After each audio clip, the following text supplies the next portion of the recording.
25. Lord, save us. A pious prayer, one would think, for what else had they to do when they were lost than to implore safety from Christ? But as Christ charges them with unbelief, we must inquire in what respect they sinned. Certainly, I have no doubt that they attach too much importance to the bodily presence of their Master, for, according to Mark, they do not merely pray, but expostulate with him, Master, hast thou no care that we perish? Luke describes also confusion and trembling, Master, Master, we perish. They ought to have believed that the divinity of Christ was not oppressed by carnal sleep, and to his divinity they ought to have had recourse. But they do nothing till they are urged by extreme danger, and then they are overwhelmed with such unreasonable fear that they do not think they will be safe till Christ is awakened. This is the reason why he accuses them of unbelief, for their entreaty that he would assist them was rather a proof of their faith, if, in confident reliance on his divine power, they had calmly, and without so much alarm, expected the assistance which they asked. And here we obtain an answer to a question which might be put, and which arises out of his reproof. Is every kind of fear sinful and contrary to faith? First, he does not blame them simply because they fear, but because they are timid. Mark adds the word hodo, why are you so timid? And by this term indicates that their alarm goes beyond proper bounds. Besides, he contrasts faith with their fear, and thus shows that he is speaking about immoderate dread, the tendency of which is not to exercise their faith, but to banish it from their minds. It is not every kind of fear that is opposed to faith. This is evident from the consideration that, if we fear nothing, an indolent and carnal security steals upon us, and thus faith languishes, the desire to pray becomes sluggish, and the remembrance of God is at length extinguished. Besides, those who are not affected by a sense of calamities, so as to fear, are rather insensible than firm. Thus we see that fear, which awakens faith, is not in itself faulty till it go beyond bounds. Its excess lies in disturbing or weakening the composure of faith, which ought to rest on the Word of God.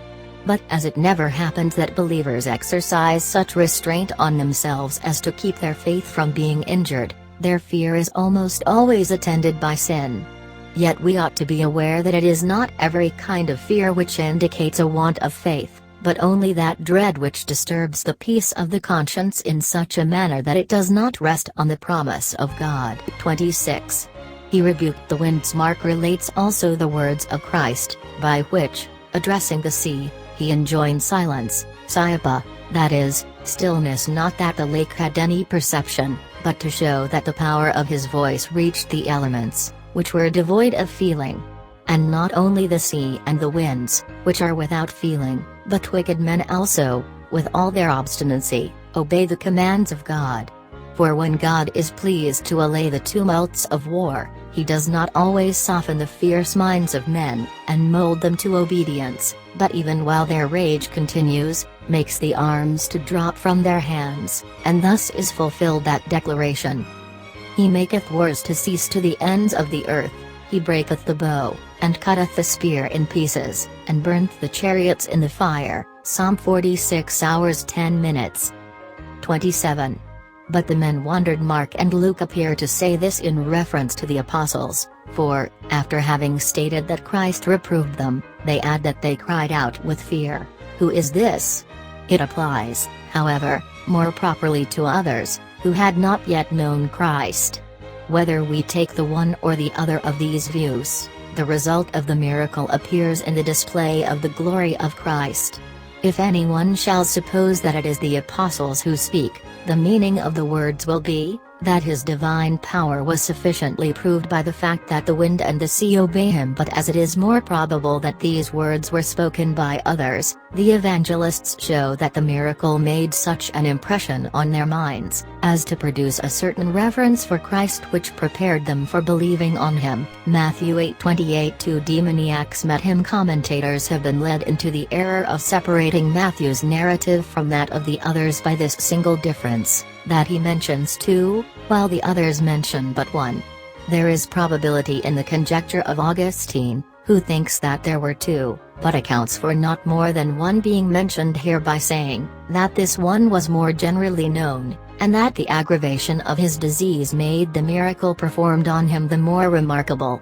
And, indeed, we see that Luke and Mark employ many words in describing the extraordinary rage of the devil, so as to make it evident that the wretched man, of whom they speak, was grievously fomented.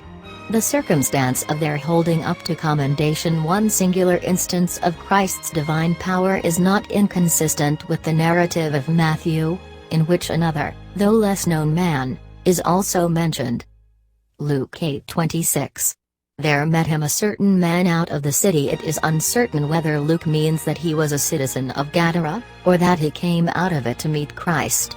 For, when he was ordered to go home and proclaim among his friends the grace of God, Mark says that he did this in Decapolis, which was a neighboring country stretching towards Galilee, and hence it is conjectured that he was not a native of Gadara. Again, Matthew and Mark expressly state that he did not go out of the city, but from the tombs, and Luke himself, throughout the whole passage, gives us to understand that the man lived in solitary places. These words, therefore, there met him a certain man out of the city, I understand to mean that, before Christ came near the city, the demoniac met him in that direction. As to the opinion that the man dwelt among the graves, either because devils are delighted with the stench of dead bodies, or gratified by the smell of oblations, or because they watch over souls which are desirous to approach their bodies, it is an idle, and, indeed, a foolish conjecture. On the contrary, this wretched man was kept among the graves by an unclean spirit, that he might have an opportunity of terrifying him continually with the mournful spectacle of death, as if he were cut off from the society of men, and already dwelt among the dead. We learn from this also that the devil does not only torment men in the present life, but pursues them even to death, and that in death his dominion over them is chiefly exercised. Mark 5:3. And no man could bind him, not even with chains naturally, he was not able to break the chains, and hence we infer that Satan is sometimes permitted to make extraordinary movements, the effect of which goes beyond our comprehension and beyond ordinary means. We often perceive in madmen much greater strength than belongs to their natural capacity, and we are not at liberty to deny that, in such cases, the devil does his part when God permits him, but the force, which is described by the evangelists, was far greater. 548. It was indeed a sad and shocking exhibition, but may serve to remind us how wretched and alarming it is to be placed under the tyranny of Satan, and also that bodily agony, however violent or cruel, is not more to be dreaded than distress of mind. Mark 5-6 worshipped him. The arrangement of the narrative may be thus stated. When the demoniacs came to meet him, Christ ordered the unclean spirits to go out of them, and then they prayed and entreated that he would not torment them before the time the worship, therefore, did not precede Christ's words, nor did they complain that Christ gave them uneasiness, till he urged them to go out. We ought to be aware that they did not come of their own accord into the presence of Christ, but were drawn by a secret exercise of his authority. As they had formerly been accustomed to carry men off, in furious violence, to the tombs, so now a superior power compels them to appear reluctantly at the tribunal of their judge. Hence we infer, that the whole of Satan's kingdom is subject to the authority of Christ. For the devils, when Christ summons them to appear before him, are not more at their own disposal than were the wretched men whom their tyranny was wont to drive about in every direction. At length, by the secret power of Christ, they are dragged before him, that, by casting them out, he may prove himself to be the deliverer of men. Reluctantly too they worship him, and their rebellious complaints testify that their confession was not made from choice, but was drawn from them by force.